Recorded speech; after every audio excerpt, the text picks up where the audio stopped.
그래서 일의 언어와 일상의 언어는 본질적으로 다른 성격들이 많이 있습니다. 그러면 일의 언어는 이게 뭔가 위트, 센스, 재치처럼 타고나야 되는 건가라고 생각을 하면은 그렇지 않아요. 이거는 외국어처럼 배우면 잘할 수 있고 또 누구나 배울 수 있는 부분입니다. 좀 더 빨리 배우시는 분이 있고 그다음에 조금 늦게 배우시는 분이 있지만 배우면 누구나 할 수 있는 분야이기 때문에 누구나 일의 언어를 배우시고 또 배우면 또 배울수록 좋아지는 면이라 생각하셔서 다들 실력이 느셨으면 좋겠습니다. 자, 그럼 먼저 상대방 이해하기부터 시작할게요. 저희가 위 또는 상사 또는 클라이언트와 커뮤니케이션 할 때 어떻게 상대방이 왜 저러지? 부터 이제 이해를 해야 될 거 아니에요. 자, 그러면 이 그림부터 좀 보고 시작할게요. 자, 이 그림 보고 어떤 느낌이 드시나요? 마음이 편안하시나요? 저는 이게 너무 이거 보고 있으면 저는 사실 강박증이 없어요. 없음에도 불구하고 이걸 보고 있으면 마음이 너무 불편해요. 특히 이 파이가 너무 제 마음을 불편하게 만들어요. 아니, 여기 분명히 줄이 있는데 왜 저렇게 자르는 거예요?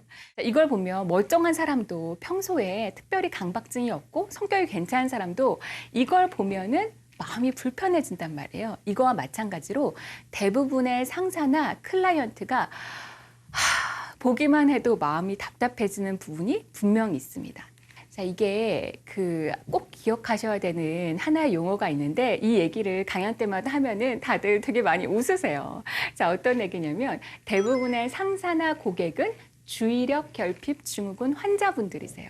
이게 후천성입니다. 네, 선천적으로 그러신 분들도 물론 있으시겠지만 대부분은 아무리 성격이 좋고 그다음에 성품이 온화한 사람도 상사가 되거나 클라이언트가 되면은 주의력 결핍 증후군이라는 이런 증상이 나타나요.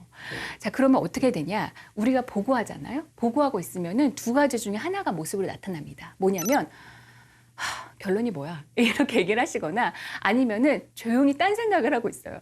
근데 조용히 딴 생각을 하고 있으면 뭐가 문제가 되냐? 나중에 딴소리를 하는 거예요.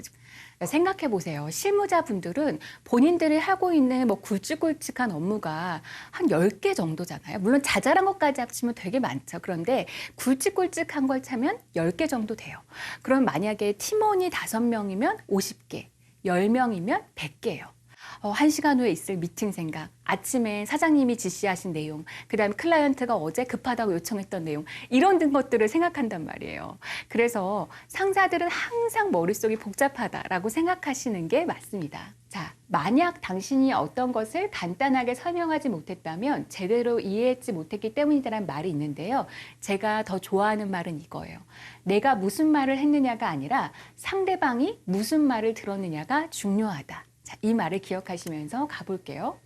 자, 안심 첫 문장 30초 두 가지식으로 말하기, 이걸 말씀드리면 저희가 상사나 클라이언트한테 얘기하는 거는 세 가지밖에 없어요. 첫 번째, 자랑. 그 다음에 두 번째는 현황 중계. 세 번째는 도움 요청이에요. 자, 자랑은 뭐냐면 당신이 시킨 일이 이렇게 잘 진행되고 있으니 당신도 당신 상사에게 자랑해라. 이거예요. 그 다음에 현황 중계는 뭐냐면 다 잘 진행되고 있는데 참고로 알아야 될 것들을 말씀드리겠다. 이게 현황 중계예요. 세 번째 도움 요청은 뭐냐면 이걸 뭐 되게 무서워하시는데 그게 아니에요. 지금 이런 문제가 있는데 해결 과제는 이렇다. 도와달라. 이게 그 도움 요청이에요. 그런데 보고를 잘 못하시는 분들은 자랑을 해도 욕을 먹고 현황 중계를 해도 욕을 먹고 도움 요청을 하면 더 욕을 먹어요. 제가 이제 기획실에 있으면서 정말 많은 분들이 경영진한테 이렇게 보고하시면서 정말 혼나시는 걸 많이 봤거든요. 자, 이게 물론 일을 엉망진창으로 하는데 말만 현란하게 해서 인정받는 건 어렵습니다. 그런데 일을 열심히 했는데도 보고를 잘 못해서 부서의 실적을 또는 자기의 실적을 잘 어필하지도 못하고 고생은 고생대로 했는데 아니 왜 일을 그런 식으로 처리해? 라는 소리를 듣는 사람들이 있어요. 그래서 일은 잘하시는데 그걸 효과적으로 전달을 못하시는 분들을 위한 강연입니다. 자, 안심 첫 문장 30초 두 가지식으로 말한다 라고 했을 때 첫 번째 자랑 보고도 이런 게 있어요. 보통 이렇게 무섭게 말하시는 분들의 전형적인 모습을 제가 보여드릴게요. 이제 들어갑니다. 상사한테 들어가요. 팀장님 바쁘세요?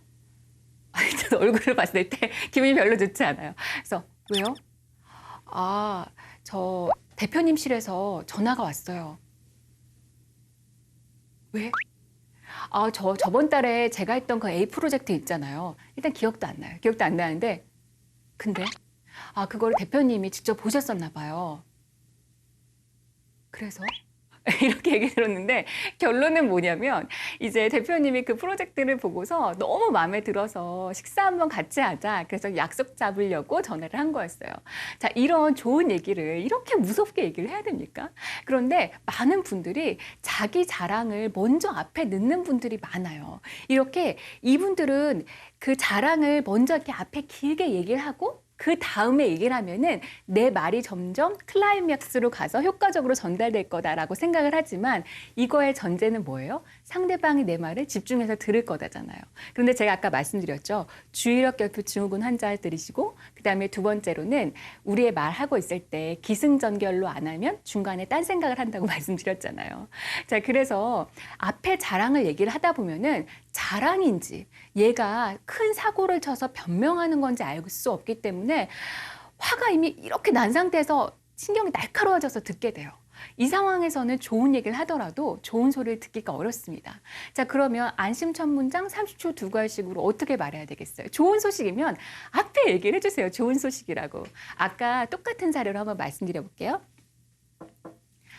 팀장님, 저 좋은 소식이 있어서 보고 드리러 왔어요. 안심 첫 문장. 그럼 팀장은 이미 좋은 소식이라잖아요. 그러니까 왜요? 이렇게 듣는 거예요. 그러면은 이제 그때 본론을 얘기하는 거죠. 아, 저번 달에 했던 A 프로젝트 대표님이 너무 마음에 드셔서 식사 한번 같이 하시자고 그렇게 연락이 왔어요. 이제 팀장도 자기 대표님한테 얘기할 때 자기도 얘기해야 될 거 아니야. 아유, 저희 그때 이렇게 힘들었고 저렇게 힘들었고 해야 되니까 되게 집중해서 듣는단 말이에요. 아까 자랑을 앞에 얘기할 때는 내가 이 얘기를 왜 듣고 있어야 되지? 라고 생각하면서 어차피 결론 나올 때까지 하나도 머리에 안 들어요. 그런데 먼저 결론을 듣고 그 다음에 자랑을 얘기하면 그래서 맞아 그랬지. 아, 근데 그때 섭외는 어떻게 했다고 했지? 뭐 이런 식으로 최고로 집중해서 듣게 된단 말이에요. 그래서 안심 첫 문장 30초 두 갈씩으로 자랑을 하셔야 됩니다. 자랑하러 들어갔다가 혼나고 나오시는 분들이 너무너무 많아요. 아마 공감하시는 분들 많으실 거예요. 자, 두 번째 현황 중계인데요. 현황 중계도 너무 무섭게 얘기하는 거예요. 자, 만약에 이제 전화를 걸어서 그 유치원 선생님이 어머니 학부모한테 전화를 걸어서 이렇게 드리는 거예요. 어머니, 시간 괜찮으세요? 왜요? 이렇게 되잖아요. 우리 누구누구가 참 잘하고 있어요. 이렇게 얘기를 시작하면 머릿속에 하나도 안 들어오고 심장이 막 두근두근 거리면서 이게 무슨 일이지? 라는 생각이 든단 말이에요. 처음에 전화 걸 때부터 이러는 거예요. 아, 네, 어머니, 저 누구누구 선생님인데요. 우리 아이 너무너무 잘하고 있고요. 구청에서 식습관 조사하라고 하는 공문이 내려와서 그것 때문에 전화 드렸어요. 시간 괜찮으세요? 이렇게 얘기를 시작하면은 되면 된다고 얘기할 거고, 지금 안 되는데 제가 뭐 저 5시 이후에 연락 드릴게요. 이런 식으로 얘기할 수도 있는 거죠. 이렇게 얘기를 하면은 그렇구나 하고서 이제 처음부터 너무 무서워하지 않고 듣기 때문에 그렇단 말이에요. 자, 직장에서 보고하실 때도 마찬가지예요. 그냥 현황 보고하러 들어가실 때 많이 있잖아요. 그때도 무섭게 들어가지 마시고, 팀장님, 지금 별거 아니고요. 한 3개 정도 지금 여쭤볼 거 있어가지고 간단한 현황 보고 드리려고 하는데 지금 시간 괜찮으세요? 급한 건 아니에요. 이렇게 얘기를 하시면 듣는 사람도 뭔데? 이거 3건이에요. 그래, 그럼 지금 금방 얘기해. 라고 이렇게 편안하게 갈 수 있단 말이에요. 그런데 팀장님, 시간 괜찮으세요? 이렇게 되면은 이미 분위기가 안 좋아집니다. 그래서 안심 첫 문장 30초 두 갈씩으로 얘기해 주세요. 자, 도움 요청도 마찬가지예요. 컨퍼런스를 준비하고 있는 사람이 이제 좀 문제가 생겼어요. 문제가 뭐냐? 별 문제가 아니고 A 연사라고 하는 연사를 섭외하려고 하는데 이 연사비가 500만 원인 거예요. 근데 이 연사 그 책정을 처음에 어느 분이 섭외될지 몰라서 처음에 예산을 할 때 300만 원으로 책정을 한 거예요.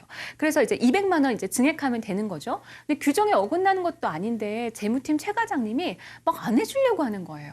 자, 이것 때문에 이제 상사한테 보고한다고 해보세요. 그러면 상무님한테 보고한다고 해볼게요. 상무님, 컨퍼런스 관련해서 문제가 좀 생겼습니다. 망했구나. 이런 생각이 들어요. 그 다음에 왜? 저희 A 연사 말인데요. 좀 문제가 생겼어요. 안 온대? 이렇게 되는 거예요. 자, 이렇게 무섭게 보고하지 마시고 안심 첫 문장 30초 두 가지로 특히 문제를 보고할 때는 상대방이 해야 되는 것까지 다 말씀해 주시면 좋아요. 자, 제가 아까 똑같은 경우로 말을 해볼게요. 안심 첫 문장. 상무님, 저 A 컨퍼런스 관련돼서 다 잘 진행되고 있는데요. 연사 관련돼서 200만 원 예산 초과 이슈가 있어서 보고 드리러 왔어요. 그래. 왜 뭔데요? 이렇게 된단 말이죠. 아니면 해야 될 것까지 말해주면 더 좋아요. 상무님, A 컨퍼런스 관련돼서 다 잘 진행되고 있는데요. 200만 원 정도 예산 초과 이슈 때문에 재무팀에 전화 한 통 해주셨으면 해서 왔어요. 왜? 뭔데요? 이렇게 얘기가 되면은 아주 분위기가 좋게 넘어갑니다. 그래서 어떤 분들은 자랑을 하러 들어가도 욕을 먹고 어떤 분들은 도움 요청을 하러 들어가도 아유, 우리 김대리 고생 많아. 뭐 도움 필요하면 언제든지 또 말해. 이렇게 격려받으면서 나오시는 분들이 있어요. 자, 안심 첫 문장 30초 두 가지를 꼭 기억해 주세요. 자, 두 번째는 정확한 대답을 하시고 질문을 하시라는 겁니다. 자, 정확한 대답을 한다고 얘기를 하면 이제 본인들이 이렇게 억울하다고 생각하세요. 분명히 물어본 걸 대답했다. 그런데 막 짜증을 내더라. 이렇게 생각하신단 말이죠. 자, 두 번째는 정확한 대답을 하시고 질문을 하시라는 겁니다.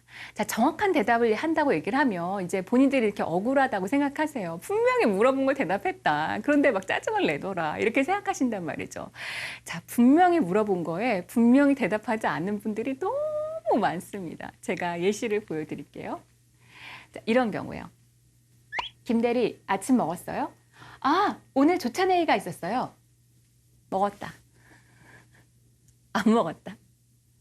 알 수가 없죠. 근데 김대리는 나름대로 자기가 대답을 한 거예요. 어떤 거냐면 조찬회의잖아요. 조찬. 그러니까 아침밥을 먹었다라는 의미로 조찬회의가 있었어요 라고 대답했어요. 반대도 마찬가지예요. 지금 김 대표님이 아니라 김대리잖아요. 보통 조찬회의 담당하는 실무자가 아침을 먹나요, 안 먹나요? 못 먹어요. 이제 새벽까지 나오느라고 먹을 시간이 없기도 하고 그 대표님들하고 뭐 임원들이 여기서 뭔가 식사하고 계신데 같이 옆에서 먹고 있지 않는단 말이에요. 이게 진행해야 되니까 끝나고 나서 먹든지 해요. 그러니까 안 먹었다는 의미로 조찬회의가 있었어요 라고 말한 거예요. 둘 다 되기 때문에 듣는 사람은 무슨 말인지 몰라서 결국 다시 물어봐야 돼요. 자, 이런 경우 있어요. 카탈로그 언제 완성되나요? 네, 방금 디자이너한테 넘겼습니다. 초반이에요? 중반이에요? 후반이에요? 그것도 모르겠어요. 대답하는 사람은 전후 맥락을 다 알고 있기 때문에 이게 대답이죠. 그러나 상대방은 그걸 모르는 상태에서 그럼 언제 되는 거예요? 라고 다시 물어봐야 돼요. 자, 이거는 물어본 거에 정확하게 대답을 하지 않는 겁니다. 해외 출장에 항공편과 숙박 잘 예약돼 있나요? 네, 여행사에 얘기했습니다.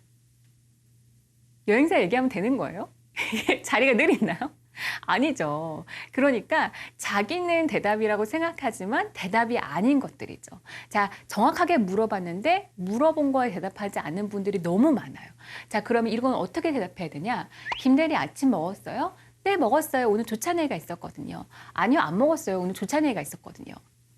두 번째도 마찬가지예요. 카탈로그 언제 완성되나요? 2주 정도 걸려요. 방금 디자이너한테 넘겼거든요.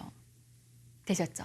자, 세 번째, 해외 출장에 항공편과 숙박 잘 예약돼 있나요? 근데 이렇게 대답하는 게 왜 그러냐면 확인 안 해봤어요. 확인 안 해봐서 모르겠는데요 라고 말하려니까 자기가 너무 바보 같은 거예요. 그래서 한 대까지 얘기하는 거예요. 여행사 얘기했어요?까지 얘기하는 거예요. 자, 이렇게 얘기하지 마시고 그냥 정확하게 얘기를 해주시면 돼요. 자, 항공편에 숙박 잘 예약돼 있나요? 확실히 몰라요. 자, 그럼 뭐라고 하냐면 지금 바로 확인해 볼게요. 여행사에 요청은 했는데요. 지금 확실히 다 컨펌 됐는지 지금 한번 전화해 볼게요.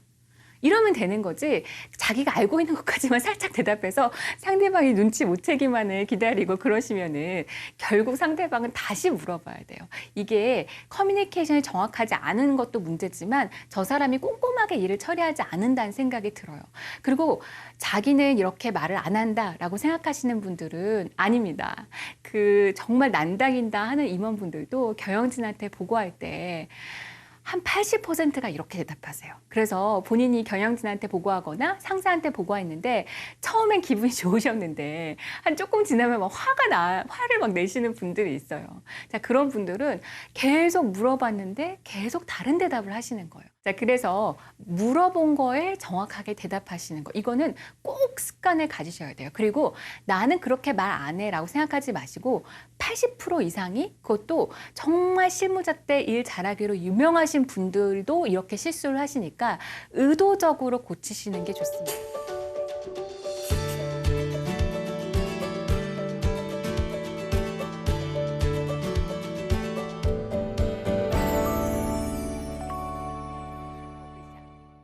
이 제안서 언제 완성?